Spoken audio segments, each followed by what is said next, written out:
¿Empezamos? Bueno, pues buenas tardes. A ver, ¿se me oye bien? Creo que sí, ¿no? Muy bien.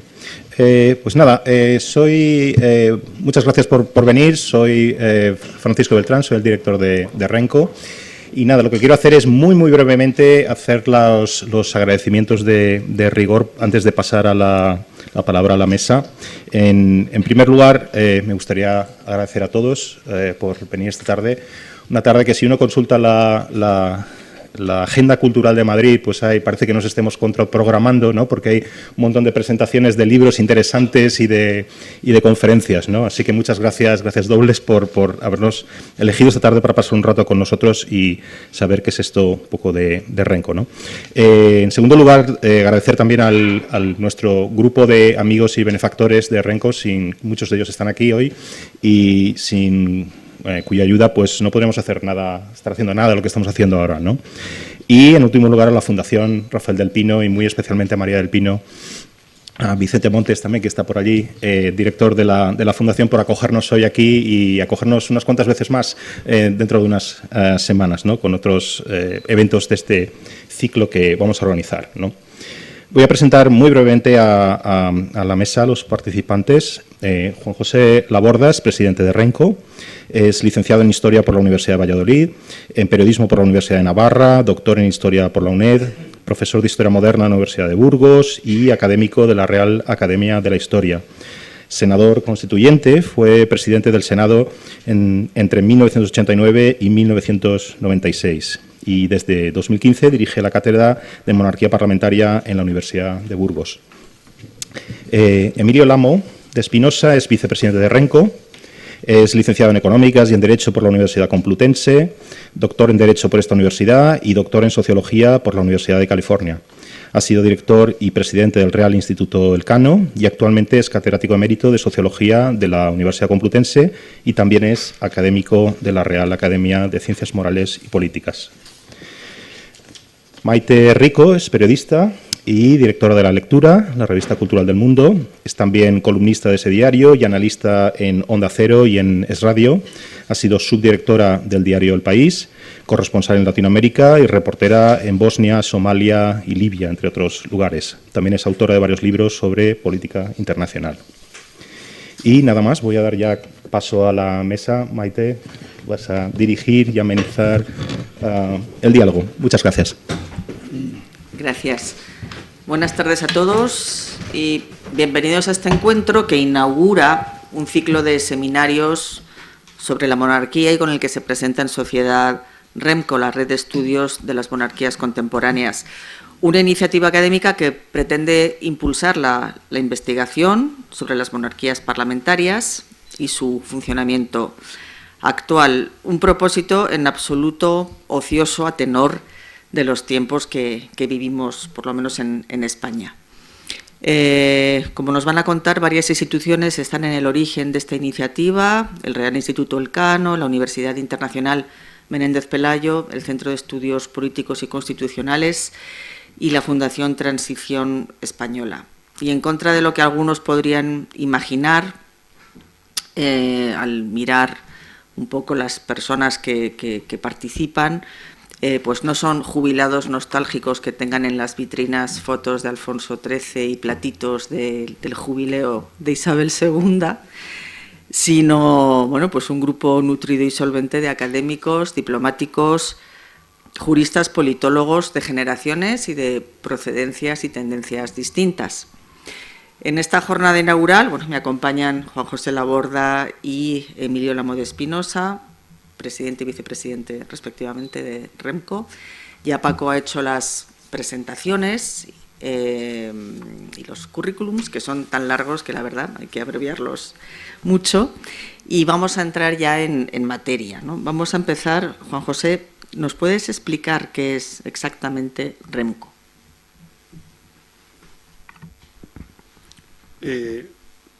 Muchas gracias, Maite. Queridos amigos y queridas amigas, buenas tardes. ¿Qué es Renco? Renco es una red de estudios de las monarquías contemporáneas.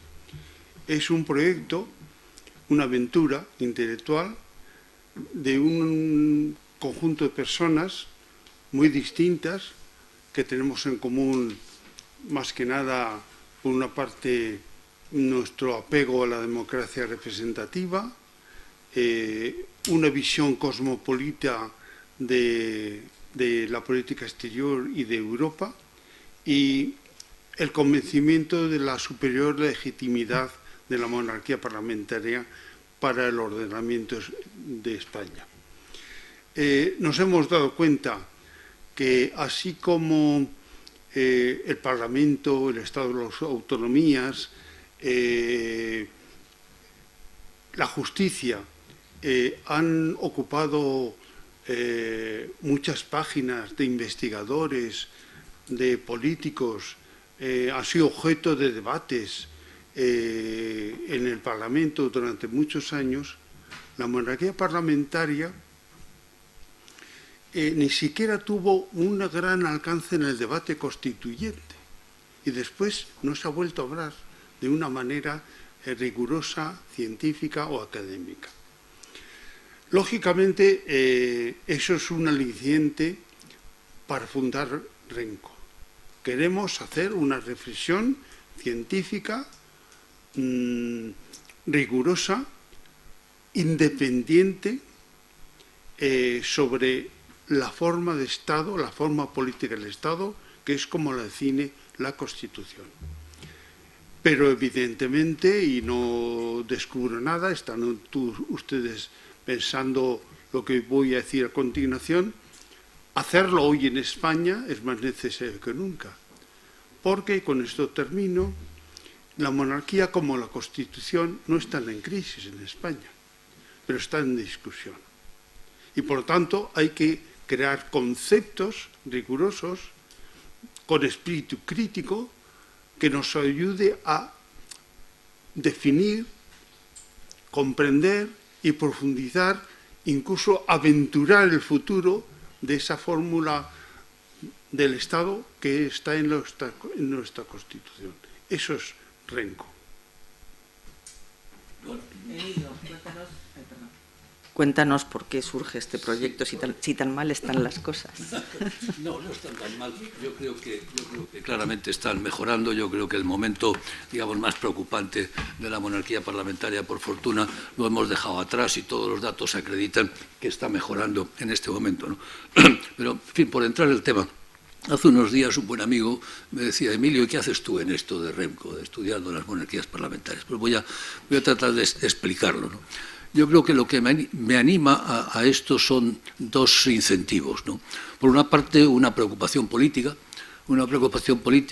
por la mala calidad de buena parte de la opinión pública española acerca de las monarquías en general y de la monarquía parlamentaria y de la española, una opinión extraordinariamente prejuiciada y estereotipada, que no se sustenta en los hechos, que no se sustenta en los datos.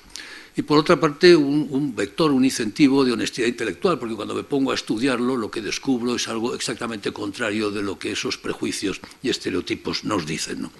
Y voy a contar un poco cuál ha sido mi caída del caballo, por así decirlo, en este tema, que ocurrió hace algunos años. Yo estaba examinando los rankings de calidad democrática del mundo, algo que me ha preocupado siempre: sube, baja, mejoran las democracias en el mundo, cuál es la posición de España en ello.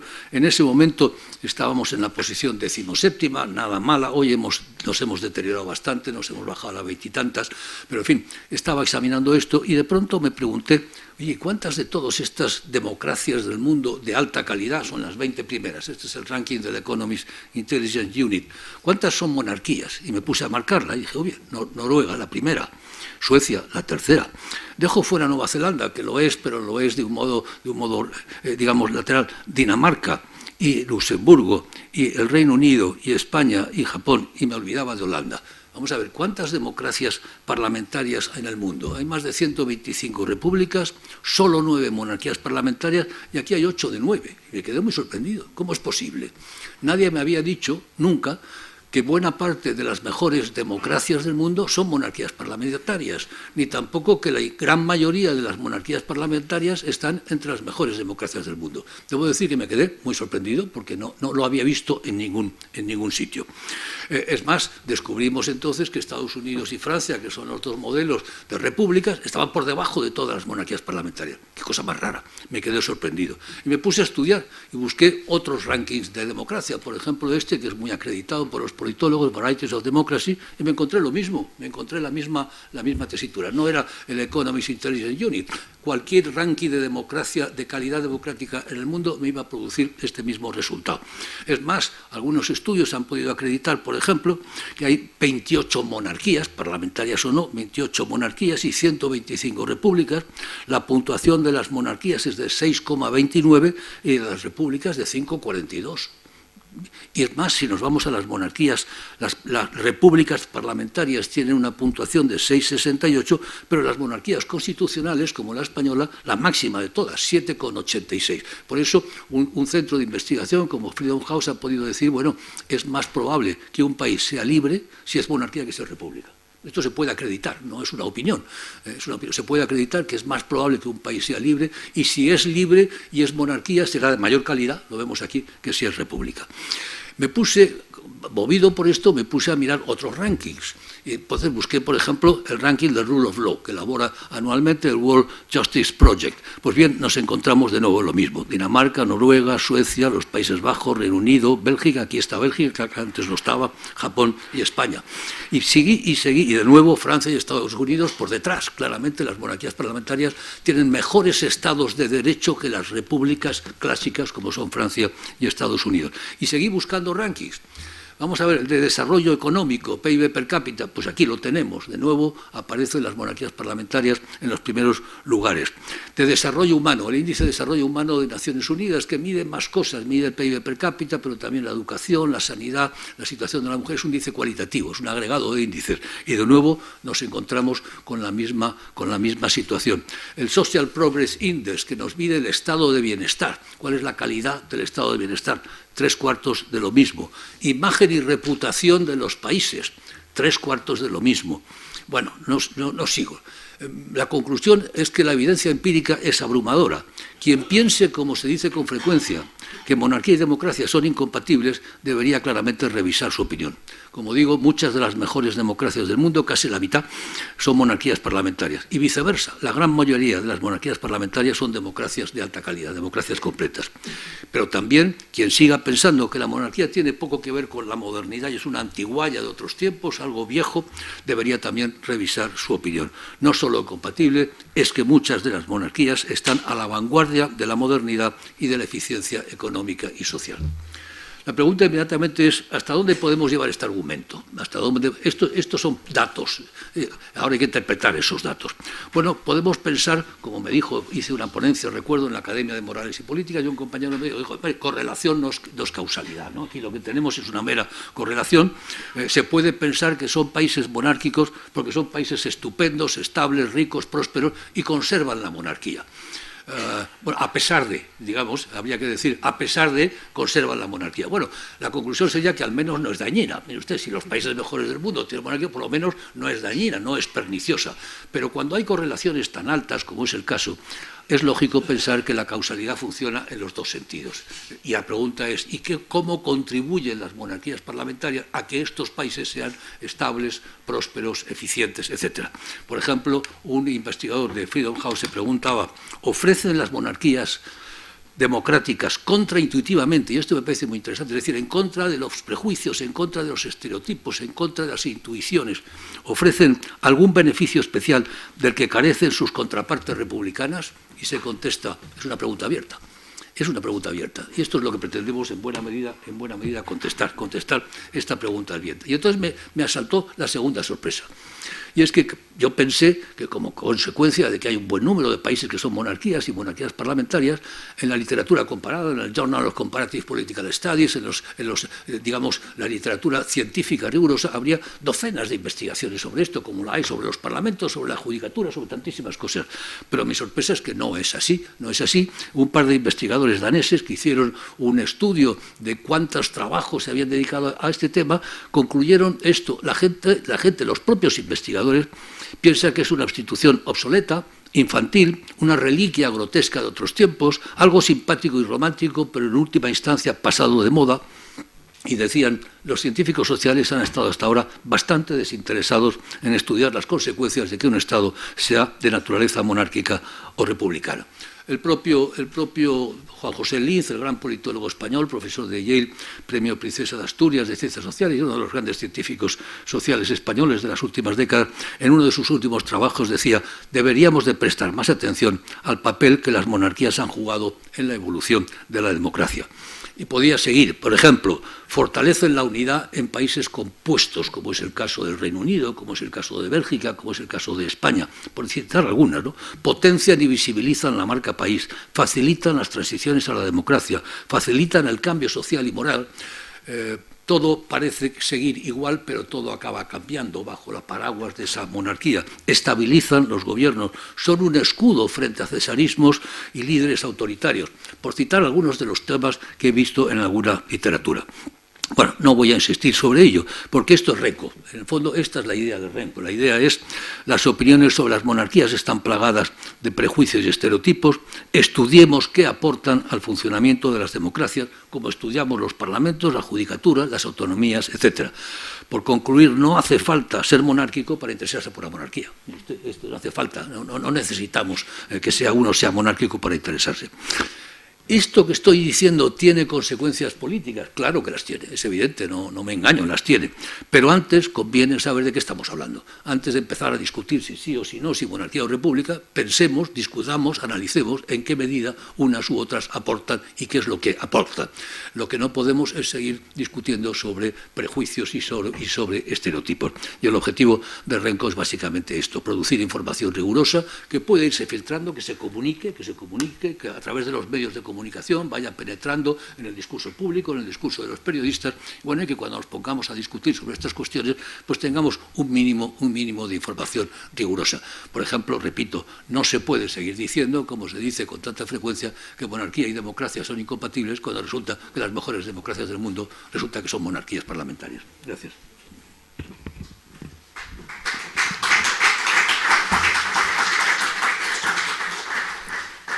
Gracias a ambos. Lo que voy a hacer es plantear preguntas y contestáis tranquilamente, os quitéis la palabra si queréis. Es un sistema tan sólido y tan afortunado, ¿cómo es que hay tan pocas monarquías en el mundo? Bueno, es muy sencillo. Tengo algún gráfico por aquí. Es muy fácil pasar de monarquía a república. Y es muy difícil pasar de república a monarquía, porque para poder instaurar una monarquía tienes que haber tenido una tradición, tiene que haber una dinastía, tienes que tener una historia. Entonces, ¿qué es lo que ha ocurrido? Bueno, el mundo ha pasado de 50 países a 193 en este momento en Naciones Unidas. La mayor parte de esos países no tenían ningún tipo de tradición monárquica y, por lo tanto, se han articulado como repúblicas y no como monarquías. Pero es curioso el caso de España. Recuerdo que Santos Juliá decía en cierta ocasión: España es el único país del mundo, el país que ha echado más reyes y que más veces ha restaurado la monarquía. Y tenía toda la razón, ¿no? Hemos funcionado en los dos sentidos. Y hemos funcionado en los dos sentidos porque al final hemos comprobado que efectivamente la restauración de la monarquía ha sido extraordinariamente útil. Y cuando examine la historia de España reciente, en el último siglo y medio hemos tenido dos repúblicas. Si la primera fue un fracaso, la segunda también lo fue. Podemos discutir cuáles fueron las causas del fracaso de la Segunda República, pero que lo fue no tiene discusión posible. Y hemos tenido dos restauraciones monárquicas. La primera con la Constitución del 79, que duró hasta el año 23 y que fue un periodo espléndido de la historia de España, espléndido. Hoy los historiadores están reevaluando lo que fue la primera restauración, y la segunda, pues no digamos, la segunda que es la actual. De modo que sí, es muy fácil. De hecho, antes de la Primera Guerra Mundial casi toda Europa había monarquías. Tengo alguna foto por ahí de los funerales por Eduardo VII de Inglaterra, en la que están todos los reyes y 20 años después han desaparecido todos ellos. Es muy fácil, como digo, pasar de monarquía a república, y es muy difícil pasar de república a monarquía. Sí, perdón. No, simplemente una pequeña un complemento a lo que ha dicho Emilio, ¿no? Las monarquías las barrió el liberalismo, excepto aquellas que siguieron la senda de la monarquía británica. Y esto os ayuda a entender lo que estamos defendiendo. Aquellos monarcas que se desposeyeron del poder y asumieron simplemente una autoridad sobre el Estado, esas monarquías se mantuvieron. Y otra cosa que es bastante curiosa es que las dictaduras en los tiempos contemporáneos no asumieron la forma de monarquías, sino de repúblicas. Por lo tanto, eso nos indica que efectivamente la monarquía parlamentaria no es solamente una evolución de la monarquía con el modelo británico, del rey que se va desposeyendo de sus poderes para convertirse en un poder simbólico y omnicomprensivo de toda la sociedad. Entre paréntesis diré una cosa que es importante, y es que nuestra Constitución, que es una Constitución no militante, su jefe de Estado es un monarca parlamentario, es decir, un monarca que comprende también a los que están con él, comprende también a los republicanos. Por lo tanto, han quedado pocas, pero efectivamente han quedado aquellas cuyas clases dirigentes o sus pueblos acertaron, seguramente por casualidad de la historia, que la manera de conservar la monarquía parlamentaria era asegurar que no tuviera poder. ¿De qué manera? Pues de una manera que asegurara que el poder estaba sometido a las leyes. Por lo tanto, un monarca neutral, sin poder político, es lo que asegura que efectivamente el gobierno de ese país está sometido a las leyes. En el fondo, gobierno sometido a las leyes es el ideal republicano de Cicerón. Y ese es el secreto de esta cosa tan curiosa, obra de la historia. Por lo tanto, no tiene en su origen un elemento racional, sino un elemento histórico, pero ahí está. Lo ha expuesto magníficamente hace un momento Emilio al contar cómo las democracias más avanzadas y más tolerantes del mundo de Europa son monarquías parlamentarias. Te estaba escuchando y me estaba acordando, no sé quién dijo la frase de que ahora mismo en España para defender la República hay que apoyar a la monarquía. Evidentemente. Bueno, vamos a querría haceros unas preguntas en términos más generales y teóricos y luego querría que nos centremos en España. Que la monarquía y la democracia no solo son compatibles, sino que justamente son garantía de un sistema de éxito, lo acabamos de ver con tu presentación, pero ¿son más caras las monarquías que las repúblicas? Que eso suele ser una de las críticas que se oye sistemáticamente, ¿no? Si es un derroche, si entre todos estamos manteniendo a unos parásitos y demás. Sí, la pregunta es muy adecuada. Yo recuerdo que en los trabajos que hicimos en el Instituto Elcano sobre la monarquía, hicimos alguna encuesta, había al final, afloraban claramente tres prejuicios, en el sentido de juicios previos. Uno de ellos es que no eran democráticas, ya lo he comentado. El segundo es que son caras y el tercero es que son viejunas. De que son viejunas o no, pues ya podía seguir argumentando, pero ya he presentado los datos. Creo que ni Suecia, ni Noruega, ni Dinamarca son países viejunos, todo lo contrario, están a la vanguardia de casi todo, ¿no? ¿Son caras, me preguntas?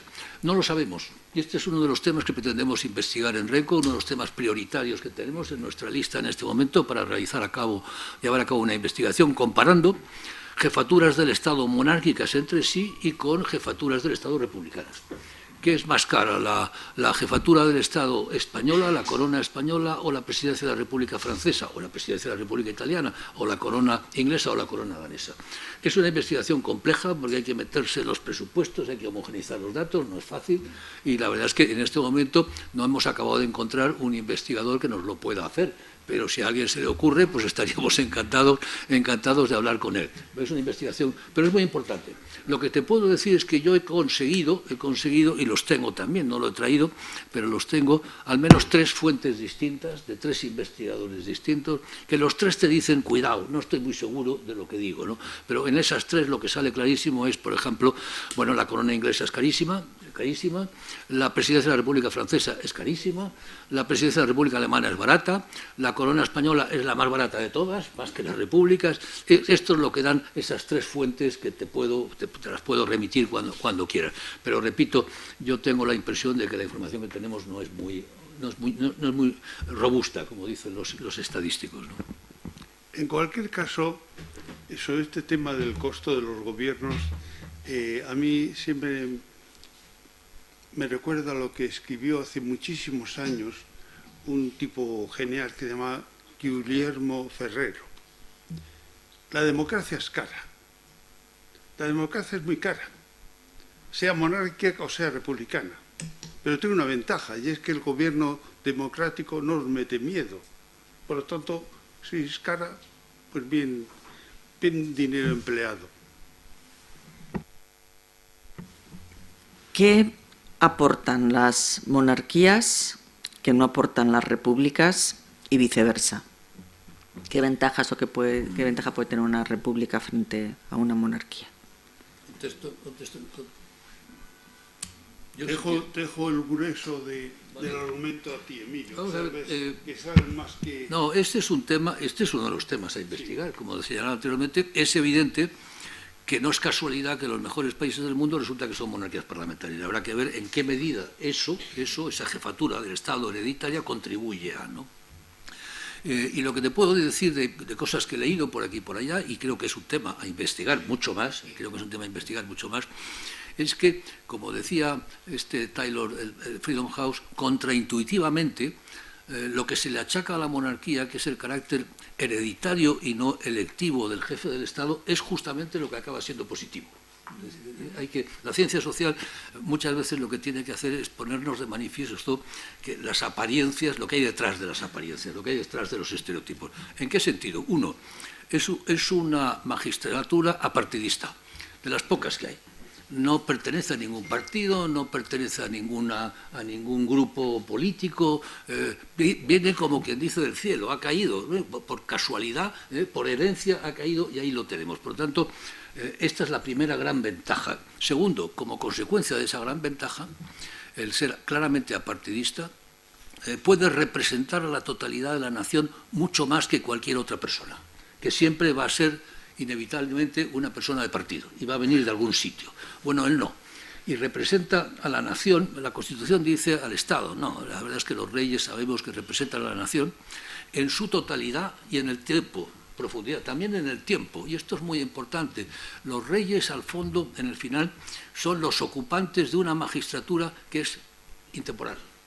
Hay una cita que siempre me gusta. Cuando el rey Juan Carlos llegó a Costa Rica, el entonces presidente de Costa Rica le dijo algo que solo era posible por ser monarca. Le dijo: señor, hace 500 años que esperábamos la visita del rey de España.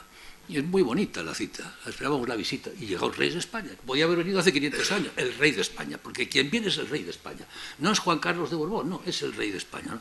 Los reyes representan a todo un país en su historia. Por eso esa enorme capacidad simbólica que tienen. Lo hemos visto ahora con la muerte de Isabel II, en la capacidad de transmisión, de comunión.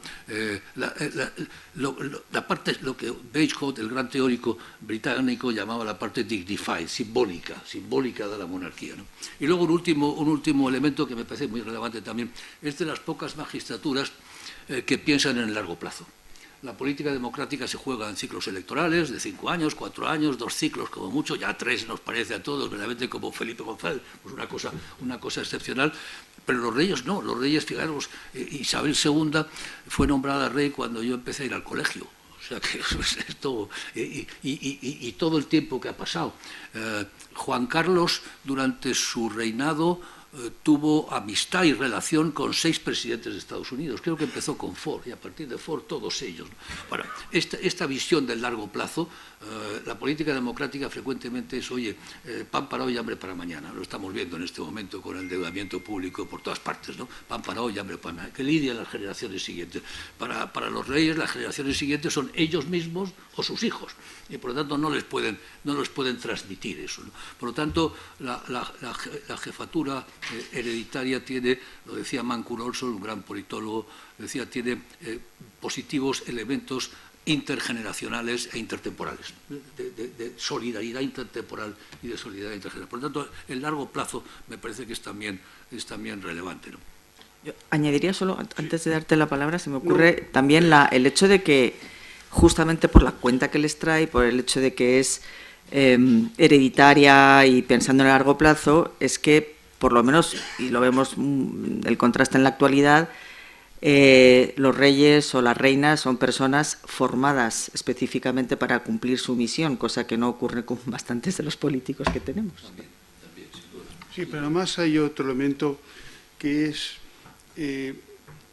muy importante en esta época que vivimos, que podría calificarse como época postcontemporánea, donde los elementos que han definido la edad contemporánea, desde los partidos políticos, la revolución como concepto de progreso o el Estado-Nación están en crisis, los dos elementos que ha señalado Emilio son realmente en estos momentos muy importantes, más importantes que hace 30 años. Uno, la permanencia que está unido a la idea de la legitimidad. Una persona, la persona del rey o de la reina, en un momento de que existe una movilidad, por no hablar de crisis, de las instituciones, de las ideas, la comunicación del pueblo con la persona, dos elementos físicos, es muy importante. Y es lo que añade otra cosa muy importante, y es que el monarca parlamentario siempre tiene que estar con la verdad. Y ese elemento de la verdad es muy importante en un momento en que la política es una política de la virtualidad, de la simulación. Es decir, la gente está conturbada por el hecho que no se fían de sus dirigentes, que no se fían de los partidos políticos, los instrumentos clásicos de la edad contemporánea. Sin embargo, ahí está la persona. Una persona que por esa característica de tener simplemente autoridad y ningún poder, tiene la obligación, es un requisito, decir la verdad, que su palabra sea una palabra reflexionada, escasa, precisa, pero que lo que diga queda ahí flotando como algo permanente. Eso es lo que significa de moderno la monarquía parlamentaria. Querría plantearos unas cuestiones respecto al caso español. No sé qué dicen los estudios demoscópicos, porque el CIS dejó de preguntar por la monarquía cuando llegó al trono Felipe VI. No sé si para hacerle un favor a la Casa Real en un momento complicado o para hacerse un favor el propio gobierno, el propio CIS. ¿Pero creéis que es menos popular? ¿Hay datos para que reflejen que a lo mejor la monarquía es menos popular que la clase política? La verdad es que La respuesta es claramente no, porque en todas cosas es difícil ser menos popular que la clase política en este momento en España, ¿no? Es decir, esto también se puede acreditar y el CIS, que ha hecho una magnífica tarea durante muchos años, magnífica tarea, tiene series históricas. Yo las he visto hace poco, pues estoy terminando un trabajo sobre ello, y ves cómo la confianza en el sistema gobierno-oposición, en definitiva en los políticos, se mantiene desde la transición en el 60 al 70% hasta el año 2004, hasta las elecciones de 2004. A partir de las elecciones de 2004 empieza a caer, y es como un enfermo terminal o como una empresa en quiebra. Luego ha rebotado un poquito, pero ha bajado del 60, 70% al 20 y pocos %. Y eso lo puedo acreditar con muchos otros datos. Cuando preguntas qué opina usted sobre los partidos políticos, el 80%, 8 de cada 10 españoles tienen una opinión lamentablemente negativa sobre los partidos políticos, la falta de consenso entre ellos, el que no se preocupan de los problemas reales, etcétera, etcétera, etcétera. Por lo tanto, no es fácil estar peor, tener menos popularidad que la clase política. Por lo demás, la monarquía claramente ha rebotado, porque como consecuencia de este deterioro de todo aquello que aparece politizado y partidista, por lo tanto, politizado y partidista, todas aquellas instituciones que no tienen que ver con eso han subido de prestigio. Y te puedo leer los últimos datos: confianza en las instituciones. Las Fuerzas Armadas, que no tienen nada que ver con la democracia ni con las elecciones, el Poder Judicial, los medios de comunicación y la monarquía. ¿Quién está abajo del todo? Los partidos políticos, los sindicatos, evidentemente. Es decir, en la medida en que se pierde la confianza en el sistema político, se adquiere en aquellas instituciones que adquieren más relevancia, que no tienen nada que ver con los partidos políticos, y entre ellas claramente la monarquía. Y es evidente, se puede acreditar también, que la confianza en el rey y en la reina, por cierto, que ha crecido muy notablemente en los últimos 12, 24 meses, ha ido creciendo. Por eso decía anteriormente que el punto más malo, el punto más negativo de la monarquía española probablemente lo tenemos en el pasado, gracias a Dios, ¿no?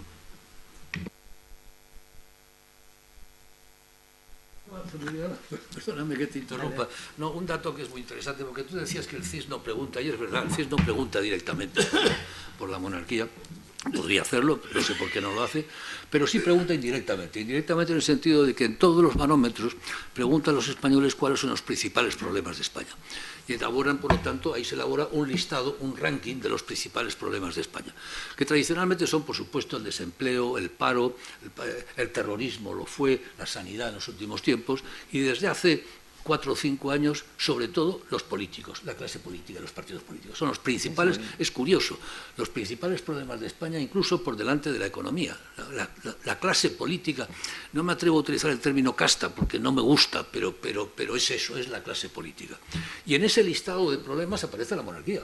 Y aparece en el lugar 40 y tantos, y le preocupa exactamente al 0,5% de los españoles. Esta es la preocupación real. Con esto, ¿qué quiero decir? Que no les preocupa la monarquía, y que en buena medida el debate actual es un debate impostado, traído por los pelos al escenario político, decir, esto no, usted no es aceptable, no sé cuánto. A los españoles eso no les preocupa. Decías que ha habido etapas más complicadas, pero ahora mismo, entre los escándalos que han rodeado al rey Juan Carlos, ha coincidido después con un gobierno que tiene como socios enemigos declarados de la monarquía, y con un presidente que no frena las campañas, sino que además claramente él intenta ocupar espacios propios de un régimen presidencialista, ¿no? Hemos asistido cómo se ha marginado al rey en asuntos internacionales, en la representación de la agenda internacional, por no hablar por los fallos de protocolo, ¿no? El último, tener a los reyes 3 minutos esperando, plantados en un vehículo. ¿No es este el momento más crítico para la monarquía desde la transición? Juanjo, ¿quieres contestar? No, tú. Bueno, vamos a ver, lo primero que te diría es, en REMCO tenemos la intención de no meternos demasiado en política, para no politizar el tema y por lo tanto abordarlo desde una perspectiva más bien académica. Esa perspectiva académica, como señalaba antes, tiene que tener y tiene consecuencias políticas, es evidente. es evidente, pero no queremos entrar directamente en el debate político. Hombre, yo tengo la misma impresión que tienes tú. Yo creo que es la impresión que tenemos todos de que no está en su mejor momento. Estuvo mucho mejor pues, a finales del pasado siglo y durante los primeros lustros de con el rey Juan Carlos, en el cual pues, la popularidad de la monarquía, la legitimidad de ejercicio era espectacular. Eso se empezó a deteriorar enormemente, eso dio lugar a la abdicación del rey. Y con el nuevo rey, con el rey Felipe, la situación, pues claramente aquí lo vemos, está mejorando y en este momento ya hay un apoyo de 2-1, aproximadamente 60-30. Por tanto, ha ido mejorando y sigue mejorando, ¿no? Te puedo decir, bueno, pues aquí tengo algún otro dato sobre el apoyo, valoración de los años de reinado de Felipe VI, pues muy mal es un 10%, mal 83%, y el resto es bien y razonable. Por lo tanto, es un apoyo, desde luego, un notable alto, o un aprobado alto o un notable, a diferencia de los políticos y de las instituciones políticas, que todos ellos tienen un suspenso, claramente. Pero yo estoy pensando, bueno, al hilo de eso, y pensando quizás en el desapego de las jóvenes generaciones, la popularidad en España de la monarquía se asentó sobre el papel, como tú decías, del rey Juan Carlos en la transición, pero el recuerdo de la transición se va diluyendo, las jóvenes generaciones ya no tienen no la han vivido, y al mismo tiempo los ataques al régimen, entre comillas, del 78 y la idealización de la Segunda República, de la que tú también hablabas, son ya casi parte del relato oficial, ¿no? Tenemos leyes de memoria, especialmente la última que prorroga el franquismo hasta el 83, o la propia ley de educación, ¿no? Como se está desarticulando la enseñanza de la historia. Estamos en un proceso irreversible de desarticulación, por lo menos de la institución en la enseñanza y en la vida, en la opinión pública. Yo no me atrevo a contestar a eso, ni que sí ni que no. La impresión que tengo, pues como la que transmites tu pregunta, es negativa y es preocupante. Yo creo que es preocupante este proceso de reconstrucción de lo que se presenta como historia, pero es la memoria de una parte, es una memoria sesgada, ¿no? Y este intento de angelizar la Segunda República, que no lo fue, y por el contrario, demonizar, por ejemplo, la Restauración, algo de lo que ya se encargaron toda la historiografía de izquierda en su momento. ¿Es eso irreversible? Yo no lo creo. Yo creo, como señalaba antes, que en el fondo ese discurso es un discurso en buena medida también impostado, superficial, que no penetra. Cuando en el fondo le preguntan a los jóvenes qué fue la guerra civil, te dicen que fue una rebelión contra el régimen de Franco, por ejemplo, ¿no? Estas cosas disparatadas. Es decir, que la mayor parte de la opinión pública está muy al margen de todo ese, digamos, embalaje en el que se nos está pretendiendo representar recientemente la historia. Pero, en fin, no me gusta nada, me parece muy equivocado y muy erróneo, pero está ahí, desde luego, y daño sin duda está haciendo. Sí. Sí. Bueno, como veis, no hay discrepancias entre Emilio y yo lo hago es acotar lo que él viene sosteniendo, ¿no? Este tema de la relación del presidente del gobierno con el rey también merece la pena que se estudie, porque quizás después de los momentos iniciales, hasta los años 90, la relación del presidente del gobierno con el rey era una relación basada en una idea del Estado. Cada uno encontraba legitimidad en el otro. O sea, es evidente que Felipe González encontraba legitimidad de Juan Carlos y Juan Carlos la encontraba con un gobierno por primera vez socialista, y eso llevó a que se llevara una relación muy escrupulosa y muy perfecta, hasta tal punto, y creo que esto no es descubrir ningún secreto, que en los despachos del lunes de Felipe González había también críticas a lo que decía el rey. Cosa que hubiera sido normal. Pasado ese momento, las cosas se relajaron y todos los primeros ministros, los presidentes del gobierno, han dejado a que el rey fuera por, digamos, por libre. Ahí ha habido parte de los problemas. A eso se suma lo que ha ocurrido después del inicio de este siglo. Es decir, cada vez más es un tema preocupante. Los políticos o la política, incluso yo quitaría lo de política y dijera desnudamente el poder, utiliza y menosprecia las instituciones.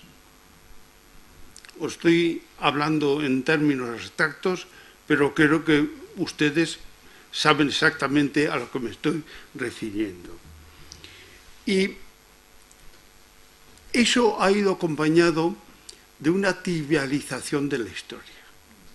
Es decir, es verdad que ahora se puede incluso fletar un partido político, un discurso político, enalteciendo a la Segunda República. Pero también es verdad que hoy el pensamiento y el estudio sobre lo que fue la Segunda República es mucho más rico y más crítico que hace 30 años. De la misma manera que hoy en día nadie se atreve a defender la Unión Soviética, y hace 30 años todavía era parte de la izquierda que defendía la Unión Soviética como una posibilidad, hoy se reconoce que la revolución bolchevique fue un absoluto fracaso. Y ese es un hecho importantísimo. Y también eso quiere decir que al mismo tiempo que existe esa cierta, diríamos, trivialización que hacen las fuentes políticas sobre determinadas épocas anteriores, la Segunda República, por ejemplo, sin embargo, hoy en día tenemos mucha más documentación, más estudios firmes, el pensamiento riguroso ya no acepta esos dualismos a la que nos quieren llevar algunos portavoces políticos. Tengo curiosidad por saber, porque es verdad que según los estudios de opinión, las jóvenes generaciones tienen pues desapego hacia la corona. ¿Se da este desapego en otras monarquías parlamentarias europeas? Sí, de nuevo los datos ¿se me escucha, no? Parece que está enganchado. Perdón. Perdón. Ahora, no, de nuevo, cuando lo examinas, primero es verdad en general, la actitud de los jóvenes, por decirlo, el apoyo a la monarquía va creciendo con la edad. Esto es clarísimo en España y es clarísimo en todos los otros países. Es decir, cuando examinas el apoyo a la monarquía en el Reino Unido o en Bélgica o en Suecia, te encuentras con la misma gradiente, ¿no?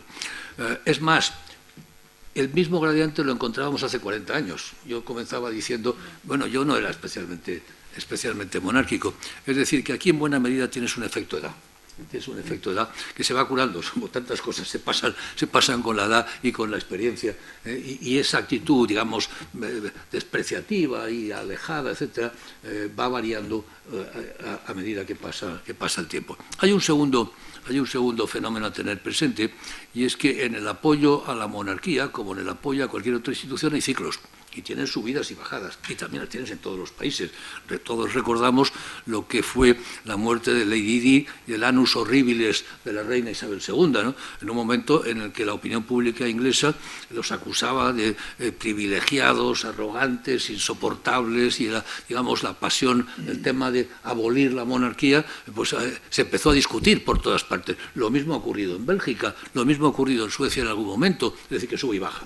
¿Un rey puede cargarse la monarquía? monarquía? Sí, un rey puede cargarse la monarquía, es evidente, lo señalaba anteriormente. Ese es uno de los problemas que tiene la monarquía. Hemos hablado mucho de los elementos positivos que tiene, también tiene riesgos, es evidente, y se han señalado, los investigadores lo han señalado, tienes el riesgo de la lotería de la herencia, pues te puede tocar un rey de cualquier, puede ser un rey malvado, puede ser un rey, es decir, que tiene sus riesgos, y un rey puede acabar, deglutiendo, destruyendo por completo la legitimidad. Ya ha habido muchos casos, por ejemplo, yo que sé, estoy pensando en Italia, cuando después de la asociación de Vittorio Emanuele con el fascismo, pues acabó liquidando claramente la monarquía en Italia, ¿no? después de la guerra, y como en Grecia ocurrió algo parecido. Por lo tanto, sí, pero vamos, a mí el tema de la desafección de la juventud, en buena medida yo lo atribuiría a un efecto de edad, y en buena medida también a esos ciclos en los que todas las monarquías se ven envueltas de vez en cuando, ¿no? Juan José, tú tienes también, quiero decir, no lo plantea Emilio como una cosa cíclica, pero ¿crees que en España siempre se está diciendo, la monarquía ya va a acabar con Felipe porque las jóvenes generaciones no tienen el menor interés en la monarquía, no la ven útil, la ven como efectivamente como una antigualla? ¿Crees que eso se puede revertir? ¿Estás de acuerdo con Emilio que es una cuestión de edad? Bueno, evidentemente. Intentar adivinar el pasado es un ejercicio inútil y melancólico, ¿no? Ahora, sí podemos, yo como historiador, siempre tiendo a imaginar los problemas vistos con una escala del tiempo. Yo creo que la monarquía en España tiene una potencia de legitimación que es previo a la propia Constitución. Y eso asegura su permanencia. Me explico. Algunos que están por aquí, lo estoy viendo y mirando, se acordarán del famoso Congreso Europeo de Múnich. Bueno, el Congreso de Múnich fue un momento capital para entender el proceso político español. Cuando Llopis le da la mano en presencia de Madariaga a Gil Robles, y Madariaga dice ha acabado la guerra civil, en ese momento los antifranquistas dejan de tener como modelo la Segunda República para tener como modelo Europa. Y vamos a decir una cosa, diríamos, bastante percusiva. Don Juan de Borbón, llevado del clima creado por el régimen en contra del llamado, ¿cómo lo llaman? El contubernio de Múnich, condenó a los que fueron a Múnich. Entonces, los que surgían del acuerdo de Múnich, que fijaban como ideal Europa y no la Segunda República, ¿sí? Y entendieron, porque allí los representantes del Partido Socialista dijeron, como habían dicho anteriormente Prieto, que si la monarquía no impedía el ejercicio de la democracia por parte del pueblo, el Partido Socialista aceptaría la monarquía.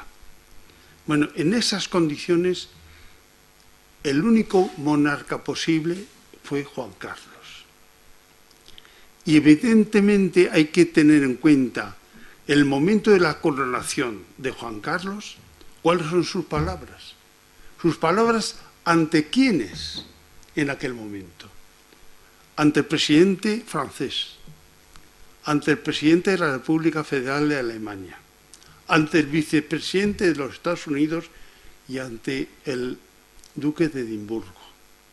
Es decir, desde el mismo momento en que la monarquía, el monarca, Juan Carlos, se dispone a sumarse al proceso de ansia de la libertad, pone en ese raíl el modelo Europa. Por tanto, eso que es algo que profundo en la sociedad española es lo que está detrás de la propia Constitución, porque la Constitución, en el artículo 10, es claramente la primera Constitución que hace suya unas normas jurídicas cosmopolitas para que tengan validez internamente. Y hay otro hecho que no es anecdótico, porque yo estuve allí. Antes de terminar la Constitución, el Consejo de Europa nos reconoció como una democracia. Por lo tanto, nuestra vida política y la estabilidad de la monarquía están unidas indefectiblemente a Europa. Por tanto, la suerte de nuestras instituciones está medida por la suerte de las instituciones europeas. Afortunadamente, hoy no estamos solos como en los años 30. Hoy estamos en Europa. Nuestro reloj está a la hora europea. Los problemas y las esperanzas son esperanzas democráticas y europeas. Tengo una última cuestión y abriré turno de palabras si alguien quiere preguntar.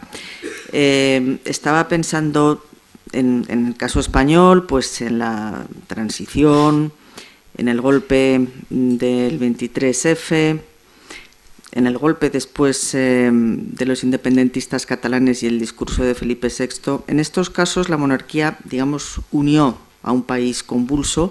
Pienso ahora en Reino Unido con el Brexit, con el deseo independentista también de una parte en Escocia, y de nuevo la monarquía como, digamos, un pilar de estabilidad.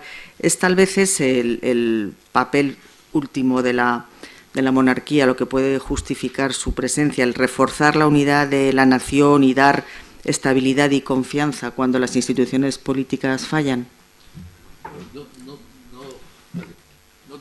No tengo duda de que eso es una de las tareas y de los elementos positivos que aporta una monarquía parlamentaria, que es el de crear unidad en poblaciones y en países compuestos, complejos, ¿no? Y no es casual que de las monarquías parlamentarias que sobreviven, pues el Reino Unido es un Reino Unido, Bélgica es una unión de reinos, España es en buena medida también una unión de reinos. Es decir, en ese sentido la monarquía es esa cúpula sobre la que se refugia todo y adquiere un tono de unidad y de cooperación y de solidaridad. Y ese es un papel fundamental. No es el único, pero sin duda alguna yo sí creo que es extraordinariamente importante, y eso lo puede hacer en la medida en que es apartidista. Y puede ser apartidista en la medida en que viene como caído del cielo por una dinastía y por lo tanto sometido, eso sí, a la lotería de la herencia. Pero en fin, en este caso la lotería de la herencia a los españoles en este momento y en esta generación nos ha sido muy favorable, esa es la verdad. Bien, pues no sé si hay alguna pregunta por aquí. Buenas tardes. Quería decir para empezar que yo comulgo con los objetivos de Remco y me parece muy bien. La pregunta va un poco motivada por lo que acaba de decir Juanjo Laborda, que me parece una tesis muy interesante, llamémoslo de la prelegitimación de la monarquía previa a la Constitución, citando al contubernio. No obstante, yo creo que hay como una idea generalizada en el país de que aquí habrá monarquía mientras el Partido Socialista lo quiera. Esta es un poco la idea. Entonces la pregunta es, ¿cómo lo veis vosotros, los dos ponentes o también la moderadora? ¿Tenemos garantizado el que el Partido Popular va a ser siempre monárquico? ¿Es Vox un partido que apoya la monarquía? No digo Podemos, porque eso ya no hace falta, tenemos la contestación.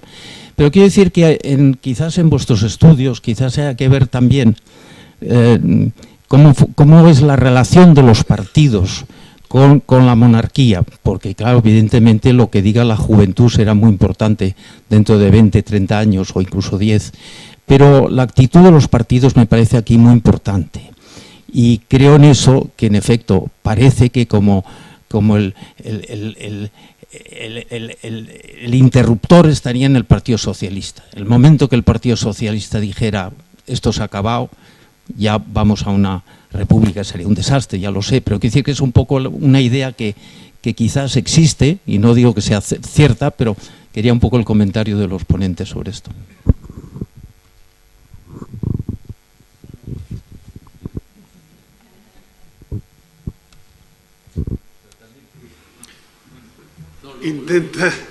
Intentaré hacer una cosa fría y racional, es decir, no quiero tranquilizar a nadie. Yo creo que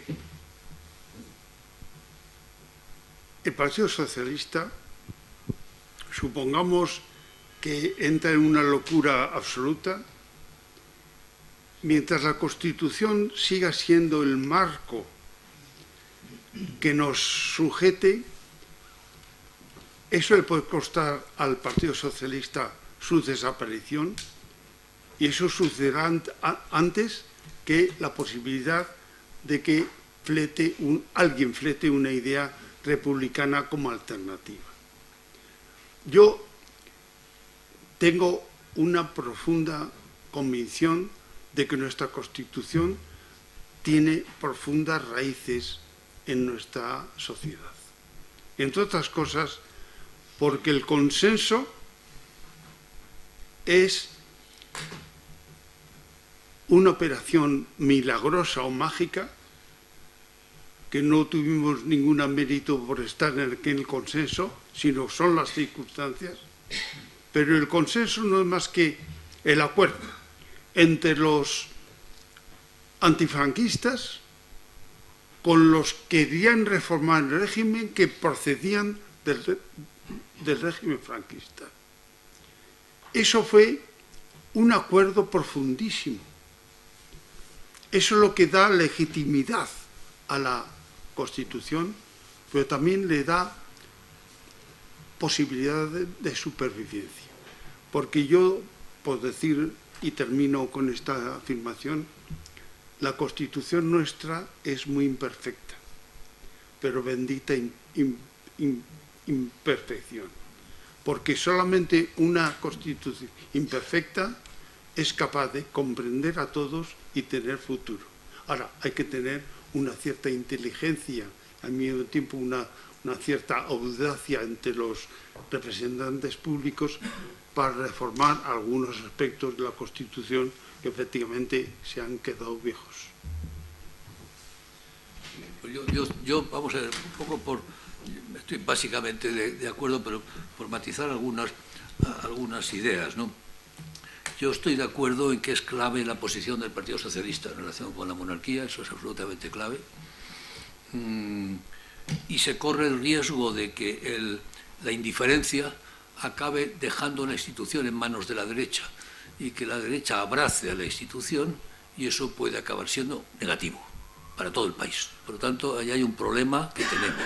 Por eso Renko pretende ser transversal, como se dice ahora, y no meternos demasiado en política, Pero al mismo tiempo hay que reconocer que la institución, la corona, está sólidamente blindada por la Constitución. Que cambiar la Constitución, pues todos lo sabemos, es complicadísimo, casi imposible, esta es la realidad. Lo primero que habría que cambiar de la Constitución es el mecanismo para cambiar la Constitución, porque si no, no hay quien la toque, ¿no? No hay quien la toque. Intentar cambiarlo encontraría una resistencia enorme. Y como efectivamente decía Juanjo, no sabemos al final si eso va a acabar con la monarquía o con el partido que lo intente, o con el Partido Socialista. No sabemos quién puede acabar sufriendo más. Porque, entre otras cosas, es popular, la institución es popular, claramente, ¿no? Y el intento de acabar con ella, pues no se sabe bien a dónde nos llevaría, es un salto, claramente, es un salto al vacío. En un referéndum, en este momento, no saldría la República, no lo saldría. Y a medida que pase el tiempo, probablemente menos, porque el proceso de legitimación de la monarquía va creciendo. La incorporación de la princesa como la heredera a todo el cuadro le da a todo ello una profundidad institucional enorme. La princesa, por lo demás, en términos de comunicación y de marketing, es como una bicoca, vamos, no se puede haber diseñado mejor si lo que pretendes es hacer marketing de la institución. Y hay una pregunta que sí se hace y que hemos hecho y que hemos repetido varias veces. Se ha preguntado varias veces, ¿cree usted que la princesa acabará reinando? Y en los años duros de la crisis, la cosa estaba dudosa. En este momento no. En este momento ya tienes claramente una mayoría que dice, sí, no, seguro que la princesa Leonor acabará siendo reina de España. Y la idea de que una mujer joven acabe siendo reina de España es muy atractiva. Es muy atractiva en el Ola, es muy atractiva en la calle, es muy atractiva, es muy popular, es algo que te cuesta, es mucho más, esto es machismo, es evidente, pero en términos de comunicación me parece indiscutible, es mucho más difícil demonizar a una princesa, una chica joven, que si fuera un hombre. No tengo la menor duda. No tengo la menor duda. O sea que no, yo creo que la pregunta es muy relevante y hay que andar con mucho cuidado, porque tenemos allí un riesgo clave de desestabilización de todo el sistema, porque eso podría desestabilizar todo el sistema. Sí. Sí, no, solamente quería añadir que encima es que es guapa, o sea, porque sí. Imagínate, es horrible, pero llega a salir fea, borde, pues es que no hay manera, eso ya ninguna campaña hubiera podido.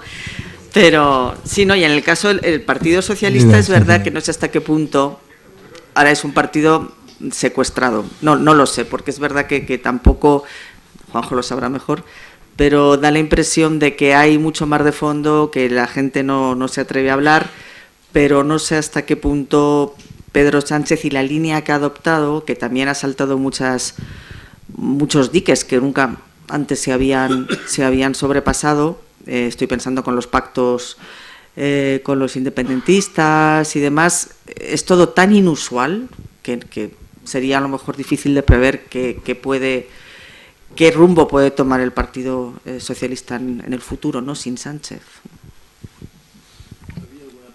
Hola, soy Pedro Temburí. Darles la enhorabuena por la magnífica iniciativa. Yo creo que la contestación sobre el Partido Socialista la dio el otro día Felipe González, que dijo que la verdad es lo que la mayoría de la gente cree que es verdad.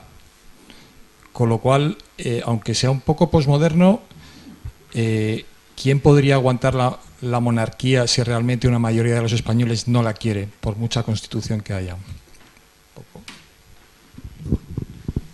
Primero, yo no creo este constructivismo efectivamente posmoderno, aquello que decía Nietzsche, no hay hechos sino interpretaciones, todos son interpretaciones y por lo tanto lo importante es cómo construimos la realidad. No es verdad. Al final la verdad acaba imponiéndose, puede tardar 3 años, 2 meses o 30 años, pero acaba imponiéndose y te rebota, quieras o no. Yo puedo salir a la calle y decidir que el autobús que viene es una construcción social, pero se me lleva por delante. Yo creo que la izquierda se ha pasado de constructivismo y de idealismo, lo vemos con la ley trans. Ya no hay sexo y el sexo se elige. Mire usted, no, esto es la naturaleza, esto no es cultura, esto no es construcción social, esto es construcción natural. Hay miles de años de evolución biológica detrás de eso, ¿no? Por lo tanto, no, yo creo que esto hay que matizarlo mucho. Y como consecuencia de lo que estoy diciendo, yo no creo que vaya a haber una mayoría clara de españoles que esté en contra. Podría darse el caso, podríamos encontrarnos con un rey malvado, con una historia siniestra, podríamos encontrarnos con muchas situaciones, pero no ocurre, no han ocurrido y no es previsible que ocurran y por lo tanto yo no creo que esa situación se va a dar. Si se llegara a dar, que podría ocurrir, pues habría que planteárselo, no tengo la menor duda, si una mayoría continua, constante, pero vamos a ver si eso es capaz de reformar la Constitución, porque como, en fin, yo recuerdo cuando era joven y en la Facultad de Derecho y nos rebelábamos y tomábamos por asalto el decanato y al decano le preguntó a los estudiantes que estábamos ahí, ¿qué es lo que queréis? ¿Qué es lo que queréis vosotros? Y los estudiantes decían, la revolución. Y él decía, hombre, pero eso tiene sus trámites. Bueno, pues claro, esto tiene sus trámites también. Esto de acabar con la monarquía tiene sus trámites y no es tan fácil, no es tan fácil. Bueno, me van a permitir que haga una cita libresca. Hay un libro de un señor con un nombre y apellido muy complicado que se llama Ingolfur Brodholm, no sé si tú lo conoces. Bueno, es un libro magnífico, está traducido al castellano, que se llama La democracia simulativa, nueva política tras el giro postdemocrático. Bueno, ese libro nos ayuda a entender que hoy nos parece normal que la gente diga, estos son mis principios, pero si no les gusta tengo otros. Pues eso es lo que quería decirles.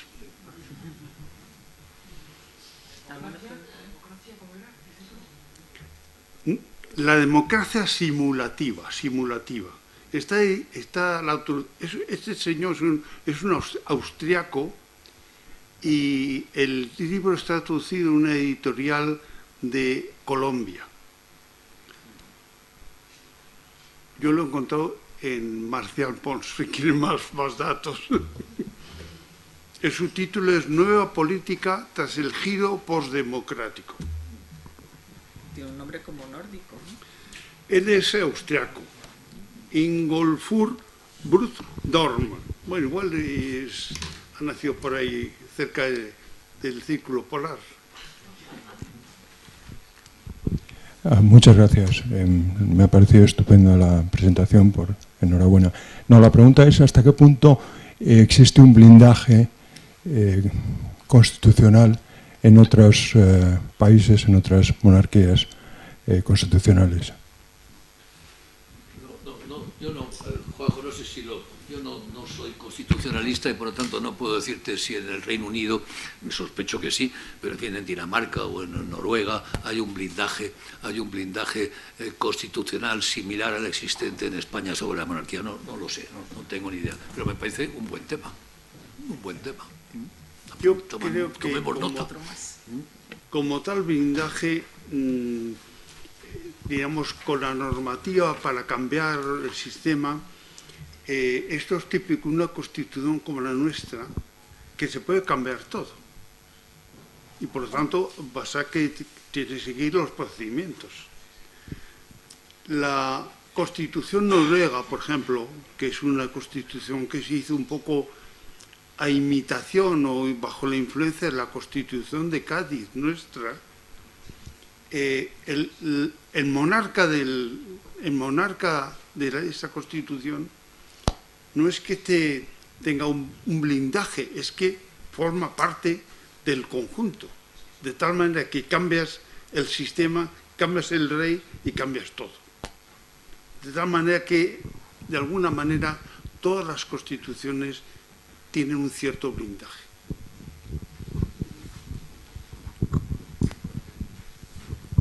¿Tengo que apretar algo? ¿Se oye bien?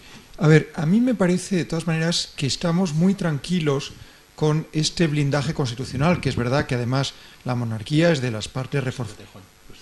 Bueno, soy Juan Zavía, soy el secretario de REMCO. Vamos a ver, es verdad que la monarquía es de las partes reforzadas dentro de la Constitución que todavía resultan más difíciles de cambiar. Entonces pensamos, como esto no se va a hacer nunca, tenemos monarquía para siempre.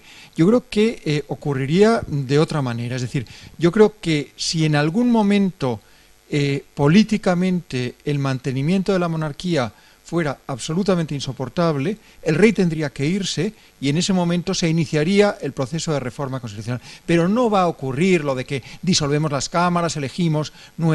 eso no va a pasar. Pero yo creo que el otro sí que puede pasar y creo que la clase política tiene la responsabilidad de no llevar el clima político a una situación en la que eso sea factible. Exactamente. Lo que digan otros, porque lo que voy a opinar es una cosa provisional. el escenario que estás describiendo en realidad es un escenario revolucionario. Y por lo tanto yo ahora creo que la revolución es imposible. La revolución como tal, como algo que genera nuevos estados, ha muerto en el año 1989. Es decir, la edad contemporánea, la que empieza con las revoluciones norteamericana y francesa, termina con el fin de la revolución soviética. El momento que vamos a vivir en el futuro no sé cómo se llama, pero yo creo que la revolución como tal no es posible. Efectivamente, puede haber una situación extrajurídica, pero me parece complicado. Entre otras cosas, porque ya el marco del Estado-Nación es insuficiente para entender los problemas. Y estamos afortunadamente en hora con Europa. Estamos dentro de Europa. O sea, aquí no es como en los años 30, que pasamos los problemas europeos antes que los europeos. Ahora estamos a la vez. Por lo tanto, es hacer un poco futurismo y no me gusta hacerlo. Gracias. Yo creo que el escenario que has descrito es el 14 de abril del 31, prácticamente, es lo que nos has contado. Y eso eventualmente pues puede llegar a ocurrir, las masas en la calle, una situación de desorden colectivo, un rechazo radical hacia la corona, y al final el rey no tiene más remedio que empacar y marcharse, pues, evidentemente.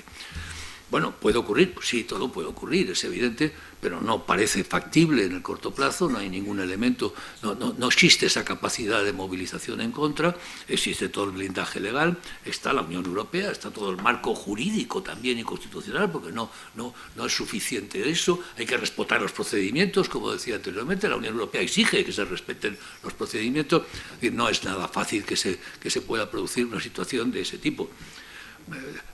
El mundo pues, va como va y puede ocurrir cualquier cosa y puede haber desórdenes tremendos y la Unión Europea se puede ir al garete y pueden ocurrir muchas cosas, pero no parece que eso sea previsible. Pero es más probable, dentro de la bajísima probabilidad que le doy, que ocurra eso, que efectivamente se vaya por los procedimientos ordinarios a reformar la Constitución con dos elecciones, etcétera, etcétera. Eso es verdaderamente complicadísimo, eso es complicadísimo. ¿Sí?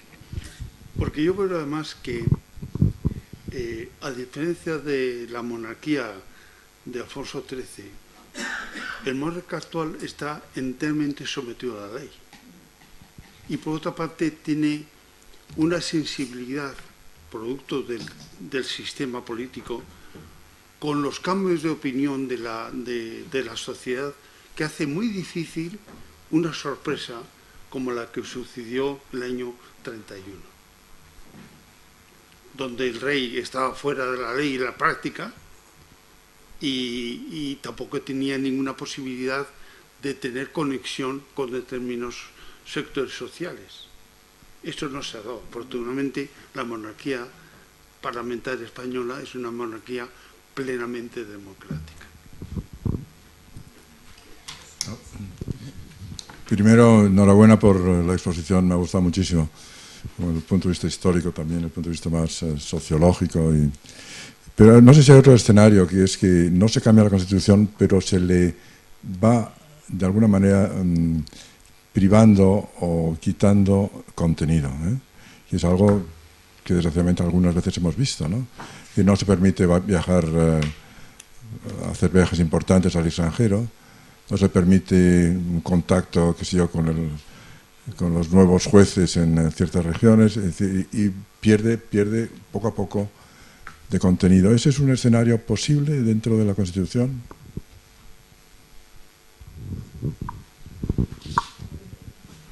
Bueno, yo contesto sin saber bien qué contestar. Lo que yo percibo es que en ese tema, como en otros muchos, es un poco la estrategia del salchichón, se va cortando poco a poco, se va cortando poco a poco y efectivamente al final se acaba deteriorando el prestigio y las competencias de muchas instituciones. Pensemos en el Poder Judicial, por poner un ejemplo de ese proceso progresivo.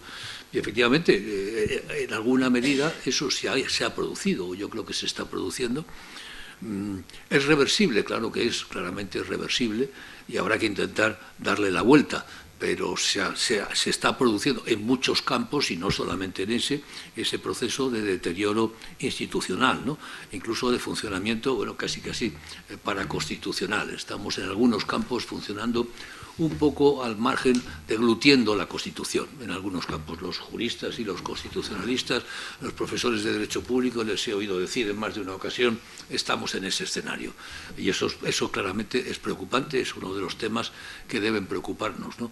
El tema de fondo también es una contradicción, que es otro tema a investigar, y es que las monarquías en general, y concretamente en España, se les supone un poder arbitral, y así se dice en las normas, pero es un árbitro que no tiene tarjetas, no puede sacar una tarjeta amarilla ni una tarjeta roja, no tiene ningún poder efectivo para controlar el partido y decir, tiene que hacerlo de un modo realmente chocante, como fue con el tema del procés catalán, ¿no? No tiene esos instrumentos, con lo cual se le atribuyen unas responsabilidades y se piensa que tiene unas responsabilidades, pero no tiene las competencias para poder ejercer esas responsabilidades. Yo creo que ahí hay un problema, que algunas veces se ha hablado mucho de una ley de la corona, etcétera, de cuáles son las competencias, cuáles son los poderes efectivos que puede utilizar en una situación compleja como la que se puede dar, ¿no? Desde luego, yo coincido que efectivamente en toda Europa, en España, lógicamente, estamos viviendo una etapa en que hay una cierta, digamos, pérdida de calidad de la democracia. Por eso que hemos hablado durante toda esta tarde. ¿Qué veo yo en este contexto? A favor precisamente del monarca, del rey parlamentario, pues que es el único jefe de Estado que no va a sucumbir nunca al populismo. Mañana puede llegar a la presidencia de la República Francesa la señora Le Pen. En Austria estuvieron a punto de tener un presidente de la República allá bastante complicado. Efectivamente, Italia tiene un primer ministro y va a usted saber, bueno, Estados Unidos, si vuelve Trump. O sea, un monarca parlamentario es una vacuna contra el populismo. Y ahí está el tema de la ejemplaridad. Por eso tenemos que poner en valor el rey que tenemos. Porque la ejemplaridad es capital para mantener las virtudes democráticas. Vamos a coger una más ya, porque estamos ya en la hora. Muchas gracias. Yo voy a ser breve y no voy a hacer una pregunta, sino que voy a contestar lo que ha dicho el secretario de Renco, ¿no? Respecto a la posibilidad de un proceso revolucionario en el que saltara todo. La experiencia cercana en nuestro país demuestra que eso no es que sea imposible, pero es muy difícil. Cuando en el año 8 se hundió la economía española, como la de buena parte de los países europeos, fueron 3,5 millones de españoles al paro en 2 años. Cerraron 250.000 empresas y las plazas y las calles de España se llenaron de gente indignada. En España no se rompió ni el cristal de un escaparate. ¿Por qué? Porque el sistema que nos dimos en el año 78, su clave y su fortaleza no está tanto en que se blinde la posibilidad de su reforma, incluida la de la corona, de su cambio, sino en que ha dotado al país de una red, de una malla que ha amortiguado la caída del nivel de vida de los españoles en esos años, que es el estado de bienestar. cuando tienes 8 millones y pico de pensionistas, cuando tienes una sanidad pública que con sus defectos funciona muy bien, cuando tienes 7 millones y pico de chicos que van al colegio gratuitamente, que piden becas de comedor, que piden becas de libros, la gente poco rompe ningún escaparate, como lo vimos, y mucho menos pone en marcha un proceso revolucionario. Por lo tanto, sin descartar esa posibilidad teórica, que es posible, yo no la considero en absoluto probable, eso no ocurrió. Y si en esa situación excepcional no ocurrió, es muy poco probable que vuelva a ocurrir. Y respecto a los poderes de la corona, y con esto termino, efectivamente tiene muy pocos, pero no solamente para intervenir el día 3 de octubre del año 2017, es que el rey Juan Carlos intervino el 23 de febrero de 1981 y él fue, con los poderes y la autoridad que le da la Constitución, el que paró el golpe.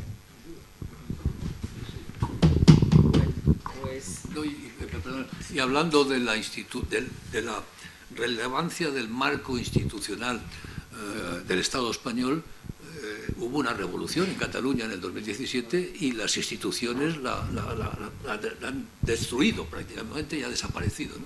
O sea, que es otro indicador de estabilidad institucional. Bueno, pues ya lo vamos a dejar aquí. Gracias a todos por su asistencia. Quiero recordarles los 2 próximos seminarios de este ciclo. El 8 de noviembre, Monarquías, Integración Europea y Política Exterior. Y el tercer evento, el 29, con el título ¿Qué aportan las monarquías que no aportan las repúblicas? Obviamente van a profundizar en varias de las cosas que hemos tratado hoy y seguro que van a ser tan interesantes como el de hoy. Gracias y buenas noches. Muchas gracias.